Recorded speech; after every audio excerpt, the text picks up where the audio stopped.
Problem 10. Determine the pressure required at sprinkler B for the branch line shown. The following information is provided. K is equal to 5.65. The C factor is 120. We have an ordinary hazard, group 2 hazard. Schedule 40 steel pipe. Velocity pressure is excluded. The sprinkler coverage is equal to 110 square feet, and the design density is 0.2 gallons per minute per foot. Is the answer A, 15.2 psi, B, 15.3 psi, C, 27.2 psi, or D, 17.1 psi? The following is a summary of information for problem 10. Step 1, identify the classification occupancy. Ordinary hazard, group 2. Step 2, determine the water demand requirements. 0.2 gallons per minute per square foot. Step 3, determine the protection area per sprinkler, 110 square feet. Step 4, determine the number of sprinklers in the design area. Not needed. We're only going to calculate 2 sprinklers. Step 5, determine the shape of the design area. Not needed. Step 6, determine the number of sprinklers per branch line. 2 sprinklers. Other information provided.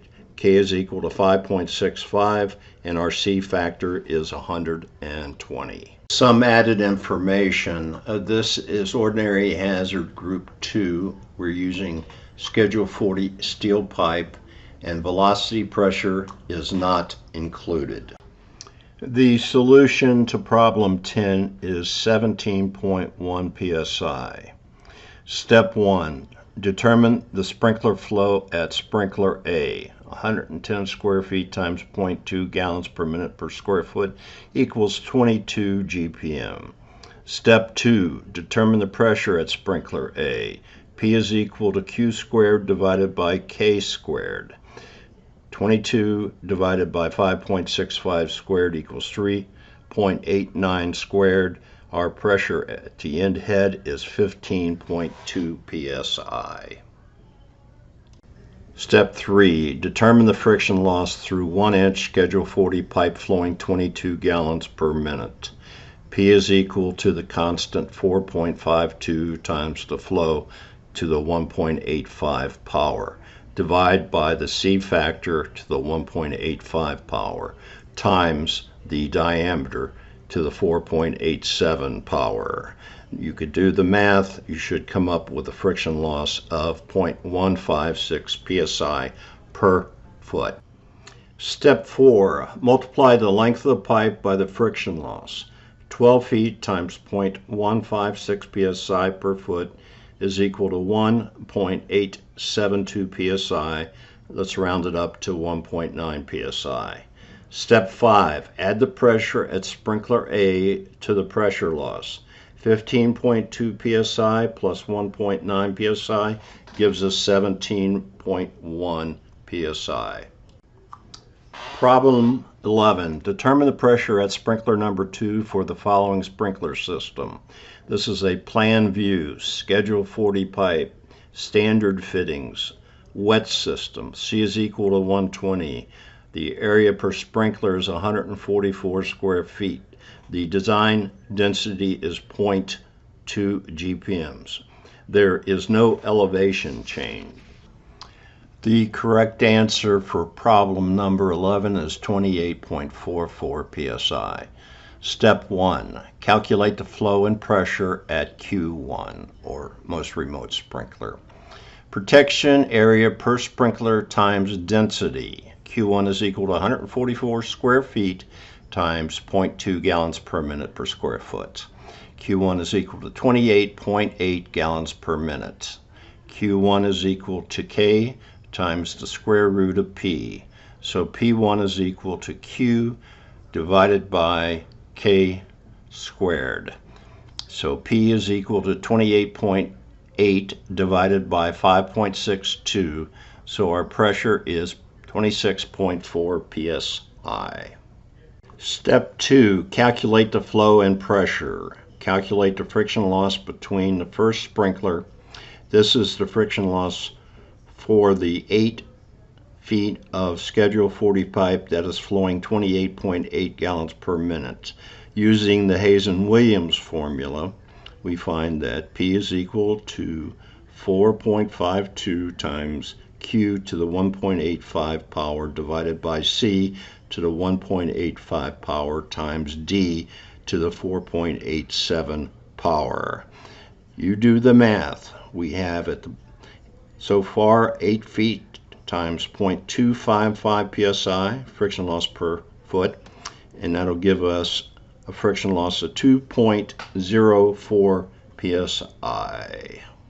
Step 3. Now you can calculate the flow required for sprinkler number 2. Sprinkler number 2 is equal to K times the square root of the pressure. K2 is equal to 5.6 times the square root of 28.44 psi. Therefore, Q2 is 29.86 gallons per minute. The total flow at this point is the sum of Q1 and Q2. Sprinkler 1 and sprinkler 2.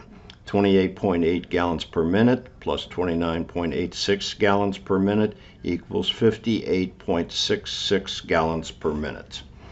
With a flow at sprinkler number 2 of 58.66 gallons per minute, the pressure at sprinkler number 2 is 28.44 psi. Problem 12. In a flow test, the static and residual pressure readings are taken at a hydrant outlet having a center line elevation of 100 feet. The flange at the base of the system riser inside the building is at an elevation of 120 feet. The static pressure at the hydrant is 100 psi. Calculate the static pressure at the flange. Is it A, 8.66 psi, B, 91.34 psi, or C, 100 psi, or D, 108.66 psi? Solution to problem number 12, the correct answer is 91.34. When measuring static pressure with differences in height, elevation, use the following formula.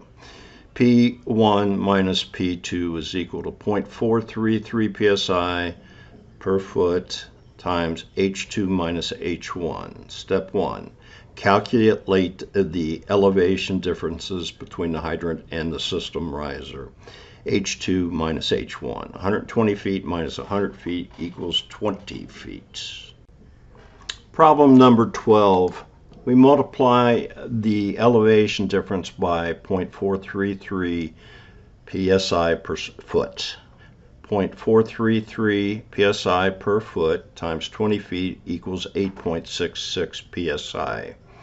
Step 3. Calculate the static pressure. P1 minus P2 equals 8.66. P2 is equal to 100 psi minus 8.66 psi equals 91.34 psi.